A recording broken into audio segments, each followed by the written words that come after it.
Outsider Comics es una editorial que, lejos de vivir su independencia con victimismo, utiliza esa libertad para publicar tebeos diferentes, divertidos, con acabados de lujo, rotulaciones a mano y sin prestar demasiada atención a las cuentas de resultados. Una anomalía en el mundo editorial español que demuestra que es posible hacer las cosas de otra manera y, lo más importante, mejor. Además de cómics medio rollo underground, también publican algo de narrativa y ensayo que circula por el mismo carril que sus tebeos.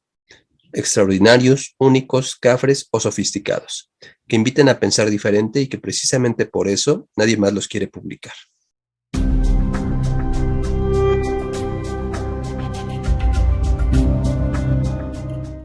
Pues la editorial tiene 10 años, ahora en septiembre hará 11 y bueno, la editorial nace un poco de tener la sensación de que había una serie de autores internacionales que no estaba publicando nadie en español.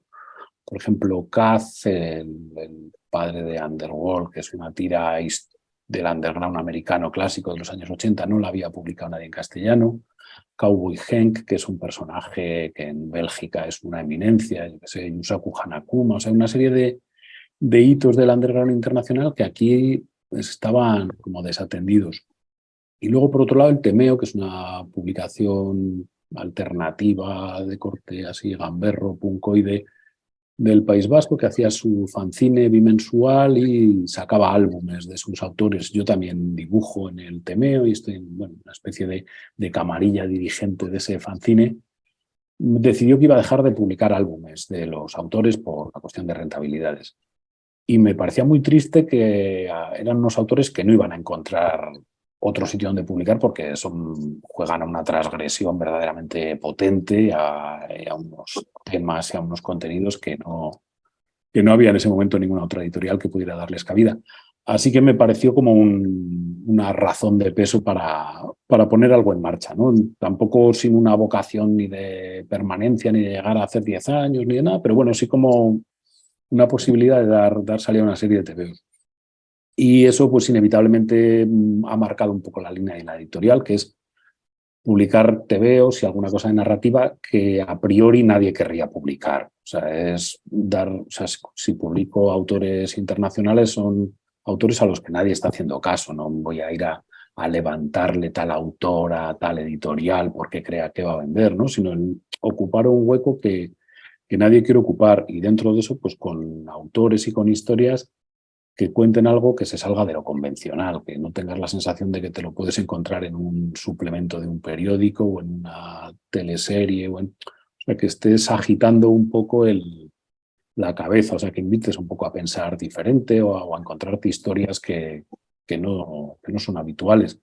Y luego dentro de eso, pues aportar al objeto como editorial un valor, o sea, que el libro en sí mismo tenga una razón de ser, o sea, que el trabajo del editor vaya más allá de empaquetar el asunto, financiarlo y hacerlo llegar al canal, ¿no? Sino tratar de interactuar en lo posible con los autores y que el producto físico aporte un contenido, un tono, un disfrute y tal. Entonces, bueno, un poco mezclando esas tres cosas es un poco el sentido de la editorial.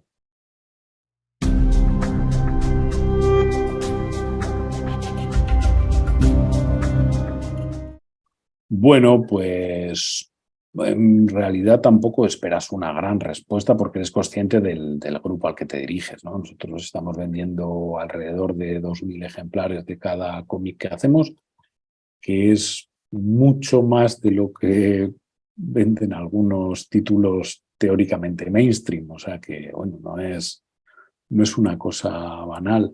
Y luego, por otro lado, se ha dado una especie de alineación astral muy extraña que en 2021 una de nuestras obras, Primavera para Madrid de Magius, ganó el Premio Nacional de Cómic, que es el mayor reconocimiento que hay en España, que lo otorga el Ministerio de Cultura y tal. Entonces, bueno, una cosa absolutamente impensada. Y la recepción, bueno, pues yo creo que es acorde, bueno, en esta obra ha sido mucho mayor porque ha trascendido al gueto, ¿no? Pero bueno, el ser consciente de eso, de a quién te diriges, cuántos somos los que vamos a conciertos diferentes, los que vamos a garitos diferentes, los que leemos cómics diferentes. Y mi teoría es que en España no somos mucho más de 3, 4, 5.000. Entonces, bueno, pues con un cómic le aciertas a uno, si son 1.500, con otro le aciertas a otro, si son 2.000. O sea, es decir, no eres tan raro. Hay otros 1.000, 2.000, 3.000 como tú, 4.000.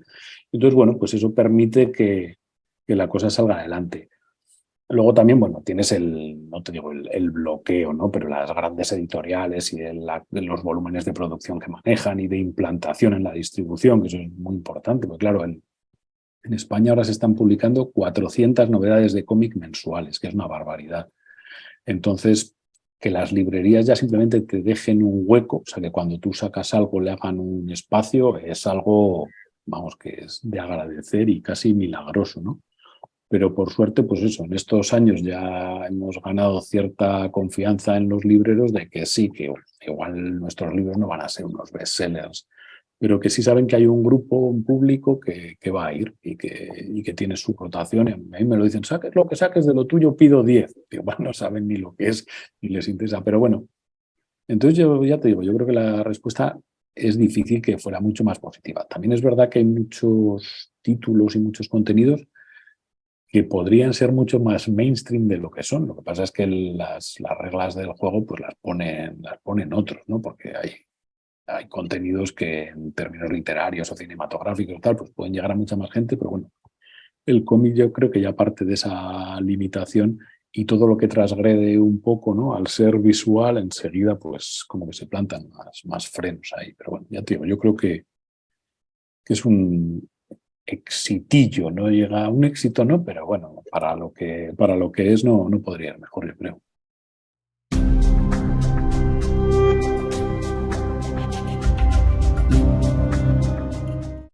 Evidentemente tiene que haber, o sea, según qué tipo de producto estés generando, una especie de recompensa emocional o de parte romántica o llámale X. O sea, las condiciones que establecemos con nuestros autores no son las condiciones que establece el mercado en general, tanto en términos de remuneración como de relación, como de interacción, como del producto final.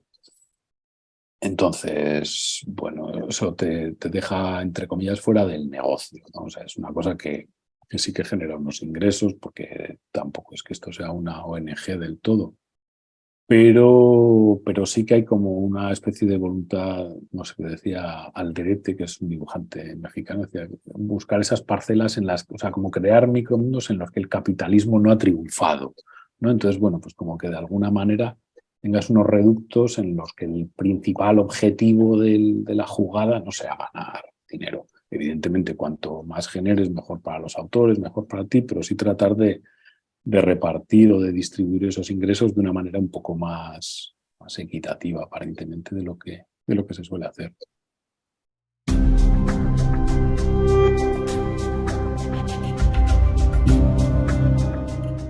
Sí, básicamente es un resumen el que has hecho muy, muy acertado. O sea, la base de lectores proporcionalmente no es la de Francia o Bélgica, en la que realmente un cómic no es algo que se frecuenta entre adultos.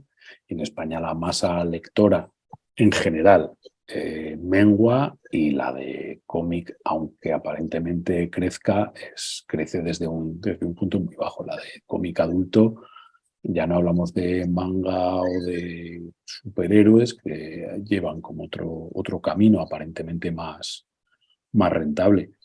Y luego el cómic, por llamarlo de una manera, independiente o novela gráfica o tal, bueno, pues sí tiene esas limitaciones de la cantidad de lectores que inevitablemente fuerzan a unas remuneraciones relativamente pobres, porque es una cuestión aritmética y de proporciones, ¿no? Entonces, normalmente además los editores sí que tienen ese fin mercantilista como más en primer término, y las condiciones, bueno, pues no son las idóneas. Luego, por otro lado, también hay una saturación del mercado, me imagino que guiado por el frenesí de las novedades, que es algo que parece que gobierna el siglo XXI. Y bueno, eso tampoco favorece a nadie, porque hay como una especie de mercado medio amateur, medio profesional, ¿no? Hay gente que tiene la sensación de que está mal remunerada, pero es que realmente igual no tendrían ni que haber publicado. Luego hay otros que realmente son auténticos profesionales, con unas obras excelentes y tal, que están mal remunerados porque esa escasa tarta se está repartiendo entre muchos títulos, ¿no? O sea, 400 títulos al mes, eso no lo soporta este país. Entonces, pues bueno, está mal repartido todo el mercado, o sea, está desproporcionado. Luego, bueno, también están estas cosas de las pirámides de las distribuidoras y la producción de títulos, ¿no? Como que de alguna manera se entrampa el editor para seguir sacando libros, para ir pagando los anteriores. Entonces, bueno, también es una especie de vértigo exótico. Y luego otros que han descubierto que si tienen un poderío económico suficiente, decir, bueno, vendo poco, pero de todos vendo algo. Entonces, cuantos más haga, voy pillando miguitas. Claro, para el editor igual es un negocio, entonces decide sacar, pues eso, 50, o sea, editoriales españolas independientes que te hacen 100 novedades de las 400. Pero dice, claro, pues te digo que el gremio es como muy delicado, o sea, es un castillo de naipes, pero bueno, es, es el sistemilla, es una industria, no es, o sea, hay como greatest hits o gente que acierta y tal, pero bueno, no es una industria.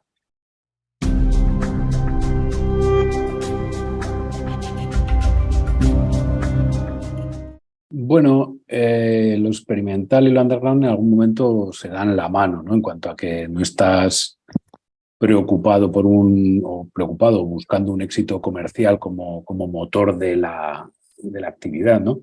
Pero bueno, mi sensación es un poco al revés, ¿no? Que cada vez es más fácil incomodar. O sea, que por lo menos en España sí que hay como una especie de ola de conservadurismo en la que una serie de temas o de planteamientos que parecía que estaban aceptados y asumidos hace pues casi 50 años, empiezan a ser como hirientes, ¿no? Ahora mismo ha habido en un instituto aquí en España que se ha denunciado por recomendar un libro a los estudiantes en los que hay escenas con chicas lesbianas y tal, ¿no? Entonces ha habido una denuncia de los abogados cristianos y tal. Por eso te quiero decir, o sea, yo creo que el underground, desgraciadamente, o sea, cada vez tiene, o sea, como que fuerzan a más cosas a ser prácticamente underground. O sea, también yo creo que ha habido como o sea, la exposición de las redes y tal, a veces lo que pasa también es que llegas a públicos a los que no tienes intención de llegar, o sea, que estás comunicando a gente que no es tu público. Entonces, bueno, pues de repente ahí también se montan una especie de espirales y de repercusiones exóticas porque es gente que ve piezas descontextualizadas de obras completas que además no son ni capaces de interpretar. Bueno, pero sí, yo tengo sensación de que hay más movimiento casi obligatoriamente underground que al revés.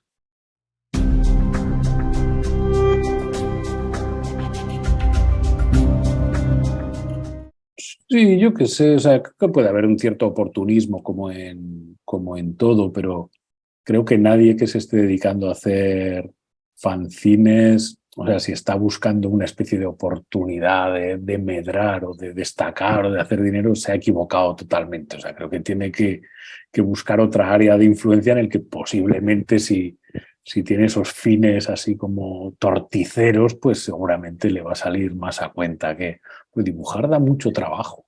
O sea, digo, no que tengo que decir que hacer cómics y tal es una cosa que implica un esfuerzo, una dedicación, una constancia, tal. Entonces, pues hombre, que seguramente haya, como en cualquier gremio, alguien que no vale la pena, pero en general hay que ponerse duro. Entonces, ya te digo, yo creo que estamos un poco libres, entre comillas, de esas vocaciones. Luego, pues evidentemente hay gente así más acertada y menos, pero no sé, creo que los tebeos están un poco fuera de esos intereses manipuladores.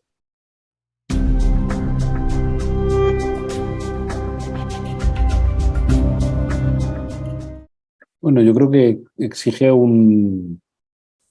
sea, claro, es donde pongamos las definiciones, ¿no? Es lo que dices tú, si es el que cobra por hacer algo o qué es lo que uno considera cuando habla de profesional, ¿no? Que lo que dices, pues esperar, pero pones como un talento, ¿no? Como parte fundamental en un trabajo creativo, ¿no? No que sea un mero ejecutor que tiene una pericia en el dibujo, una técnica en el guión y tal, pero que realmente se convierte en una especie de, yo qué sé qué decirte, de churrero, ¿no? O sea, una especie de generador de material sin más. Eso sería pues como una cosa alimenticia, que eso ya pues lo convertiría en un profesional. Pero bueno, creo que hay unas cuestiones de formación, lo que dices tú también, ¿no? De los objetivos, de reflexión sobre el trabajo que estás haciendo.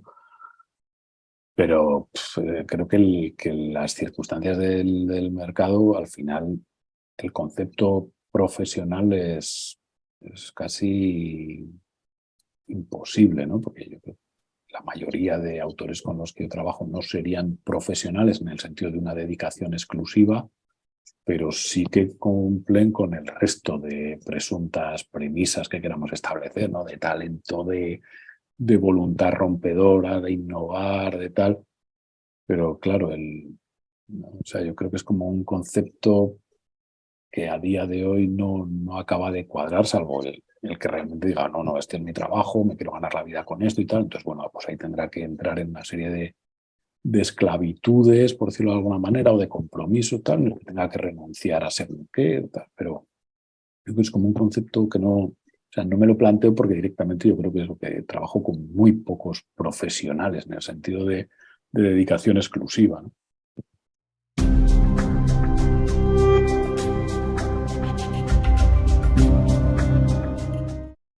Claro, aquí realmente el sistema actual de bibliotecas no sé exactamente cómo funciona, quiénes se encargan de digitalizar material que pueden tener en papel. O sea, sí que hay como pedidos importantes de bibliotecas. De hecho, del Ronson de César Sebastián han salido esta semana 160 ejemplares a bibliotecas y tal. O sea, que me refiero que sí que es un libro que circula. A partir de enero de este año, de 2023, ha habido una normativa del depósito legal, que es como un registro de todo lo que se publica, al que normalmente tú entregas 4 ejemplares, que uno va para el depósito local de la ciudad en la que haces el depósito, otro va a la Biblioteca Nacional, bueno, hay como 3 o 4 tal.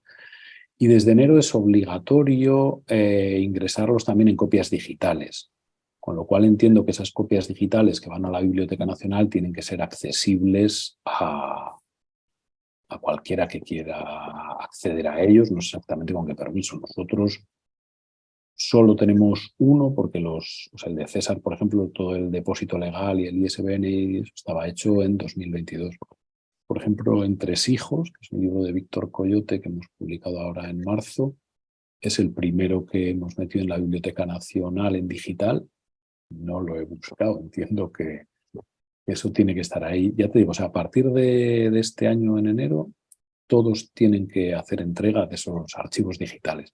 Con lo cual me imagino que el acceso actual tanto a reediciones como a todo el material nuevo va a ser mucho más fácil por ahí. Sí que será, bueno, pues PDFs y tal, pero vamos, que no hay otra cosa. Ok, ok. Mm,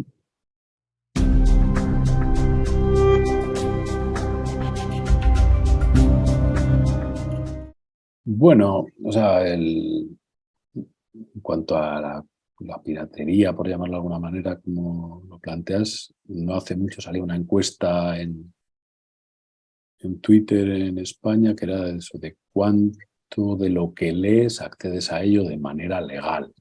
Y era alrededor del 60%, que no es mucho. O sea, pero bueno, independientemente de eso, o sea, yo entiendo que la parte digital, nos guste o no, es el futuro porque todo viene así. Entonces, bueno, pues nos podremos resistir los que queramos resistirnos mientras alguien nos ría la gracia. Pero bueno, entiendo que la tendencia es esa. Ah, por otro lado, creo que tiene una serie de,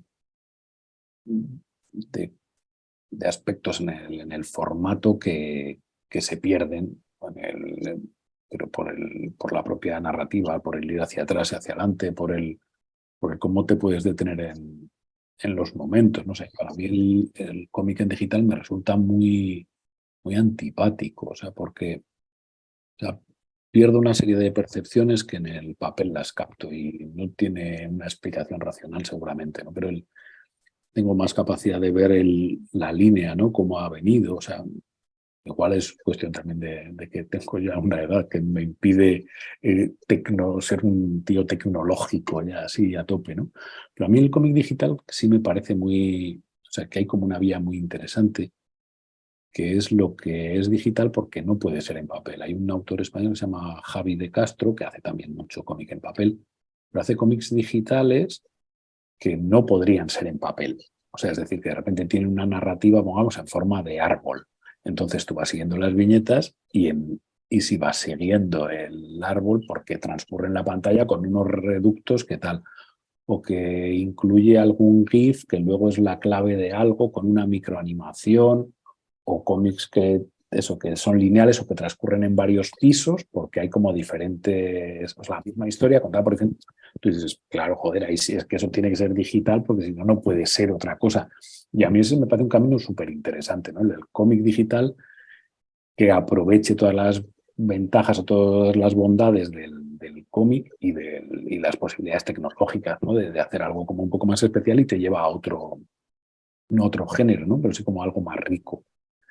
Y el cómic digital, pues como una especie de PDF o algo así, pues creo que es inevitable que vayamos hacia allá, pero no le veo más interés que lo barato que pueda llegar a ser para el lector entre los que me incluyo, ¿no? O sea, pero como objeto de disfrute creo que pierde mucho para mí.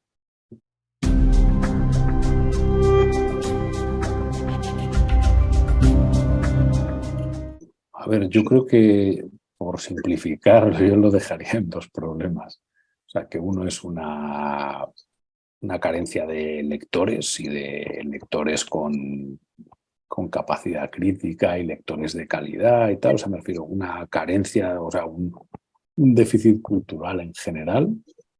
Eso por un lado. Y luego, por otro lado, un asunto de codicia. Entonces, no hablo de los autores precisamente, sino de muchos editores y de cómo se gestiona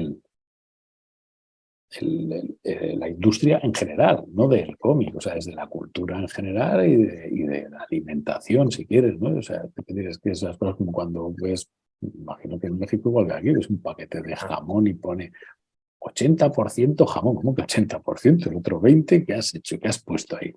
Entonces, creo que se extiende a todo, o sea, que hay una serie de valores que se han desintegrado, o sea, que hay una cosa, yo sé, de ética o de moral en el que el bien no ha triunfado. Entonces hay como una cosa en la que la honestidad está a la baja. Tal.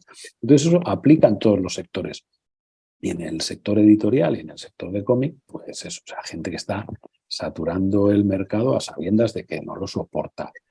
Que el hecho de estar haciendo un montón de títulos, ellos mismos saben que por una cuestión aritmética no da para que todos esos libros les vayan a salir a cuenta. Nosotros hacemos 6 libros al año. Entonces tú sabes que con 6 libros al año, con tu público y tal, vas a sacarlo. No, pero hay gente, o sea, creo que hay una ausencia de principios. Y luego, pues los autores que quieran trabajar gratis, que quieran trabajar cobrando, pues a ver, no digo que sea irrelevante, pero que el que trabaja gratis lo puede hacer o con una afinidad con un proyecto o con quien sea y tal. Y seguramente si tiene un talento y una calidad y tal, encontrará quien le pague por hacerlo bien. La cuestión es que muchas veces, ¿no? Como se acusa a autores de regalar su trabajo, tal, dice, joder, si lo regala no tiene que ser un enemigo tuyo, un peligro para ti. O sea, digo yo, si estás ofreciendo una calidad y tal, tienes que entender que haya gente, pero igual que en cualquier disciplina, ¿no? No puedes pretender lo mismo. Un tío que llena un estadio en un concierto no puede afearle a otro que toque en la calle, ¿no? O sea, y el problema creo que en el cómic que hay tan poco para repartir que pues, no hay, se dice, 2 ratas peleándose por un churro, ¿no? O sea, no hay. Entonces, claro, joder, parece que no, es que estos trabajan gratis, ¿no? Es que, no sé qué. Es que hay muy poco a día de hoy para repartir.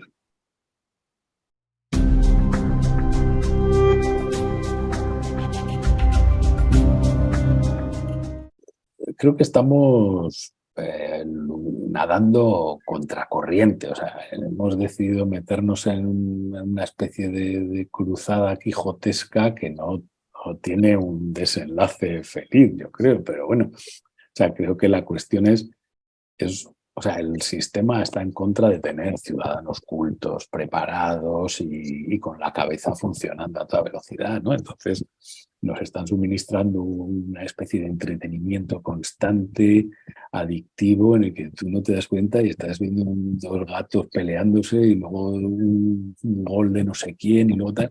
Y el propio teléfono va generando y generando material de entretenimiento sin que tú tengas ni que... Porque antes todavía tenías que, yo qué sé, si veías un YouTube, ping, darle a qué vídeo querías ver, pero ya no, la máquina te va engordando como a un pavo ahí para ir al matadero.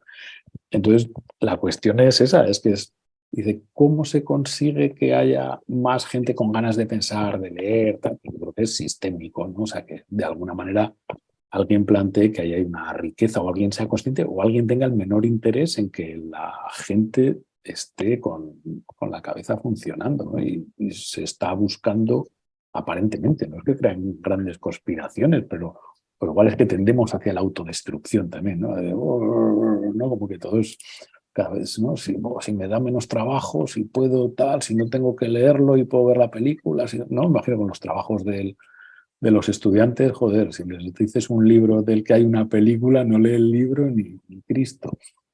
Pero bueno, yo creo que no hay, o sea, que ¿cómo se generan esos lectores? Pues me imagino que si consigues enganchar a alguno, ¿no? Con una obra con la que conecte. Yo no lo sé, no tengo ningún tipo de piedra filosofal, pero me imagino que por el perfil de lo que tú estás contando que haces, les suministras títulos con los que pueden conectar, ¿no? Porque yo recuerdo que ahora yo soy un lector compulsivo, pero igual no leía enfermizamente hasta muy mayor, porque todos los libros que te suministraban en el colegio, en el instituto, y esto eran unas cosas horrorosas, aburridísimas, unos temas distantes que no conectas por ningún lado, ¿no? Entonces, pero no sé cómo se genera el pensamiento crítico. Me imagino que alimentando mucho, ¿no? O sea, que dando muchas opciones de libros, de películas, de teatro, de música, tal, y variedad, y ver que no hay como un solo carril, ¿no? Que también hay como mucha tendencia a que esto es lo que tal. Entonces, joder, ¿no? Yo creo que también cuando eres joven, bueno, joven, cuando era tal, pero yo que sé, que estabas viendo cine y tal, y de repente alguien te traía un vídeo de John Waters, y tú decías, ¿qué es esto? Este tío hace estas películas, o sea, esto se puede hacer, es lícito y hay posibilidad. O sea, que el decir, hostia, pues es verdad, hay muchas cosas que se pueden hacer, igual que, yo qué sé, pues cuando descubrías los primeros, el Metal Harland o el Víbora o tal, decías, hostia, aquí hay gente que está contando otras cosas. Claro, tienes que tener ese interés, ¿no? Yo creo que hay como un adocenamiento generalizado y un nivel así de satisfacción con, con la pantalla, ¿no? Ya te llena todo.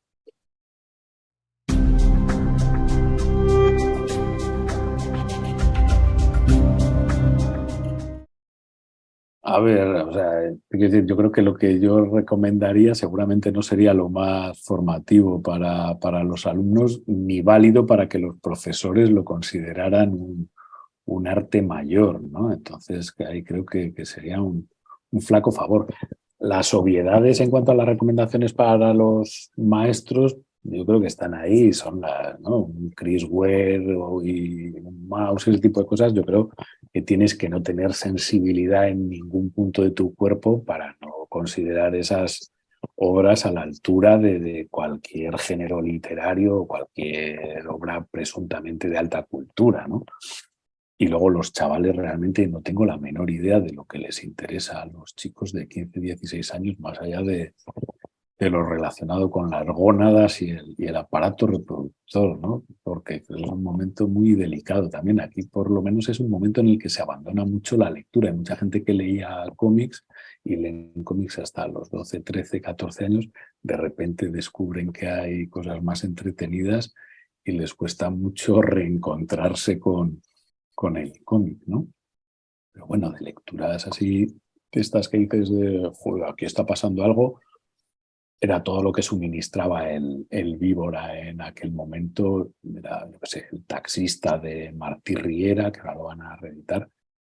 Yo creo que, bueno, lo editó también Fantagraphics fuera y tal. O sea, no es que sea un personaje muy conocido porque ha sido de muy poca producción, y también es otra de las cosas del sistema que hablábamos, ¿no? El autor que no produce cada año su novedad queda absolutamente desterrado, ¿no? Y Martí es un genio absoluto, pero igual ha publicado 3 o 4 libros en 50 años. Y pues El taxista de Martí Riera es bestial. Todas las gamberradas que hacían Gallardo y Mediavilla con Macoque y todas esas sagas, yo creo que eran gozosas, o sea, como mínimo en mis 16, 17 años, ¿no? De ostras, tal, ¿no? Que son así como cosas muy reveladoras. Y del Metal Hurlan, pues todo lo que hacía Villeman, ¿no? Que era, bueno, que luego fue el del Hitler igual a SS, ¿no? Que fue ese TVO tan polémico y tal.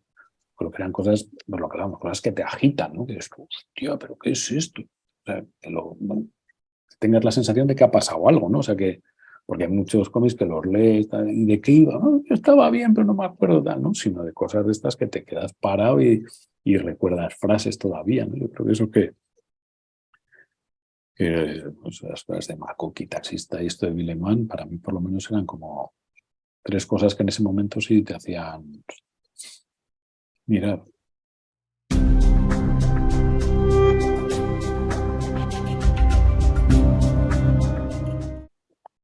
Pues hombre, posiblemente el Primavera para Madrid por su repercusión, aunque sí que creo que es un cómic muy español, por decirlo de alguna manera, porque sí que está muy centrado en la actualidad política española, en su corrupción y tal, dentro de que está contado ameno y tal, pero creo que si no conoces el contexto es más arduo. De este mismo autor de Magius está El método Gemini, que es una historia de mafia basada en hechos reales, que es bestial, o sea, es como 18 películas de Scorsese apretujadas ahí, metidas, porque abre un montón de tramas cruzadas y tal, que es muy interesante. Ronson de César Sebastián como novedad, pues es de estos cómics que yo creo que van a hacer algo relevante o que van a quedar, ¿no? Porque es cierto que conecta con el lector de una manera muy especial, porque tiene un equilibrio muy raro entre lo documental y lo lírico y lo brutal, tal. O sea, que en ningún momento está como sobrepasando eso que, yo que sé, de lírico podría acabar en cursi o de brutal en desagradable o tal. No, y plantea como muchas situaciones que conectan con mucha gente por muchos caminos distintos. ¿Y qué más? Pues yo qué sé, es que hay 1000 cosas. Yo es que soy muy fan de todo.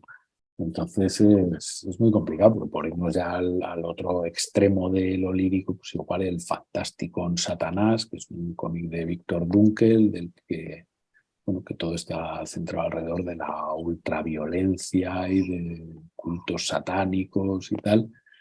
Y es pues, una recopilación de trabajos que él había publicado, sobre todo fuera de España, y que están centrados en un rollo místico de la violencia. Es muy bestia, muy bestia, muy bestia. Y bueno, de hecho hicimos 666 ejemplares numerados, absolutamente precintados para que nadie, ningún padre despistado diera con ello de casualidad o un niño no cogiera por error, ¿no? Yo creo que es como el otro extremo de entrar a la editorial o el trabajo de Furillo, ¿no? O sea, nosotros llegamos primero, que es una especie de odisea espacial que parodia un poco pues toda la cultura española, ¿no? Bueno, y a la vez pues que nos pone un poco en contexto. Ya te digo, me resulta muy complicado hacer como 3 buques insignias porque no hablo solo de autores nacionales porque los internacionales pues de alguna manera no son tan nuestros, ¿no? O sea, no los hemos criado a nuestros pechos, pero bueno, sí que son afines a esto. Y en teoría en México deberían poder llegar nuestras obras. Hay un par de distribuidoras que trabajan ahí, que son Panoplia y Puyol y Amador. Entonces, bueno, no sé si en las librerías se les puede pedir que contacten con alguna de estas distribuidoras, porque ahí nuestro catálogo sí que está disponible para todo Latinoamérica.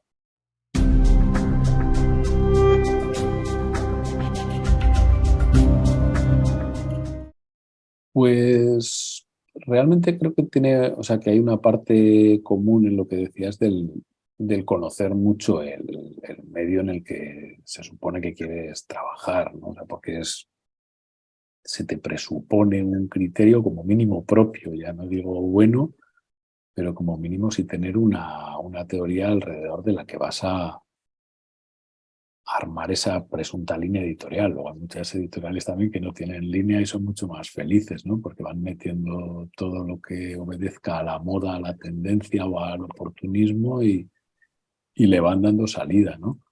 Pero creo que por un lado es eso, es un conocimiento del medio y tener tus propias teorías o criterios o tal. Y luego creo que otra cosa que es muy beneficiosa para el sector y creo que gratificante para uno mismo es el planteamiento, tratar de hacer como algo relativamente ético, con lo que creas que estás, aparte de contribuyendo a una presunta industria menor, o sea, como que estás aportando algo, ¿no? Que estás haciendo algo que si tú no lo estuvieras haciendo no se haría. O sea, que creo que eso es lo que le da sentido a ser editor, porque si no, ¿qué estás haciendo? ¿Estás pagando la fiesta? O sea, que no tiene... Creo que la cosa es esa, es que tú estás haciendo que pasen cosas, o sea, y que si no, no existirían o no se conocerían. Y eso es lo que le da sentido y que en la medida que tú tienes esa posibilidad o que has decidido asumir esa responsabilidad, que lo que estés generando tenga una calidad y un aporte y un valor. Entonces yo creo que o sea, son cosas casi como de sentido común para ir por la vida en cualquier disciplina, ¿no? Pero que es verdad que lo que decíamos, ¿no? Como que se están perdiendo, como que no tiene interés, ¿no? Lo que tú puedas aportar, sino cuánto te va a generar a ti, ¿no? O sea, que va. Entonces, bueno, pero yo creo que sí, o sea, saber dónde te metes un poco, o sea, y dentro de saber dónde te metes, pues eso, intentar hacer las cosas que valgan la pena, ¿no? Pues luego es una cosa, o sea, es decir, igual que una película, ¿no? Es que el que va a leer esto igual va a estar varias horas. Entonces, si no le estás generando, o sea, estás jugando con lo más preciado que tiene cualquiera, que es su tiempo libre, ¿no? O sea, estamos metidos ahí en la rueda de la esclavitud. Este tío tiene 3 horas libres y le has plantado una mierda entre las manos. Entonces, eso tendría que ser un delito, prácticamente.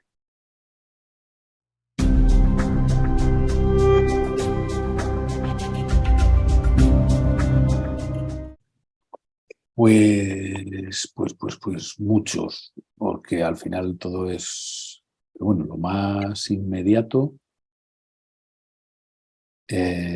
Estamos trabajando por un lado, unos cómics de Ryan Heska, que es el autor del Club de las Chicas Malas. Es un canadiense que hace un cómic así con un estilo así medio años 50 y siempre, bueno, hace un poco como un rollo de parodia o sí, una parodia crítica, tal, del rollo así como muy americano, años 50 y tal. Y este se llama Señora Batracio y es, bueno, un rollo así pues, parodia medio de superhéroes, del rollo este de vida de suburbio americano, de bueno, ese rollo. Luego estamos haciendo también una recopilación de fanzines de Benjamin Marra, con los que hicimos ya el Sangre Americana.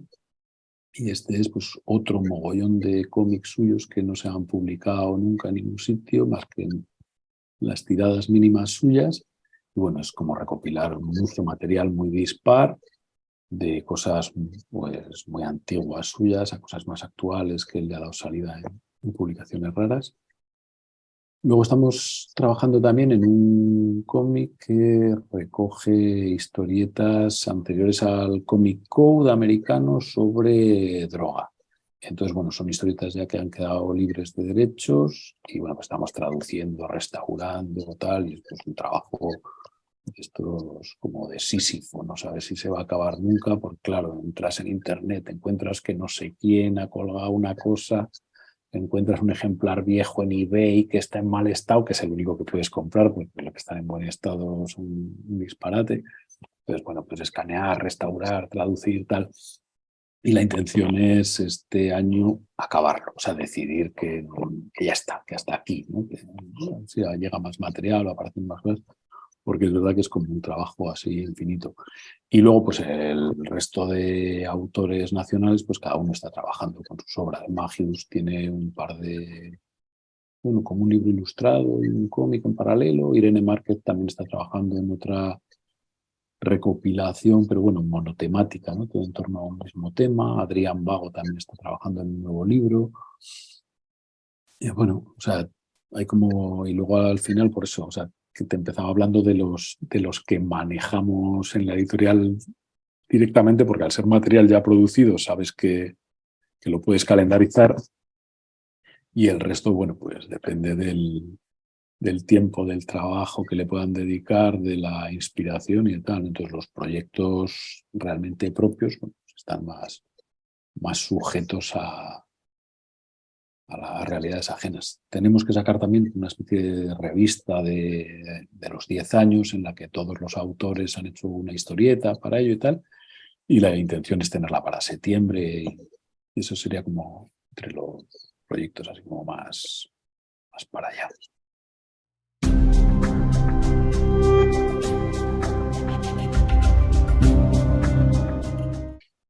Pues no, realmente eso, vamos, ha sido un placer charlar contigo, y poco que aportar o que añadir, que nada, que tenemos que poner de nuestra parte para tratar de que las mentes sigan activas.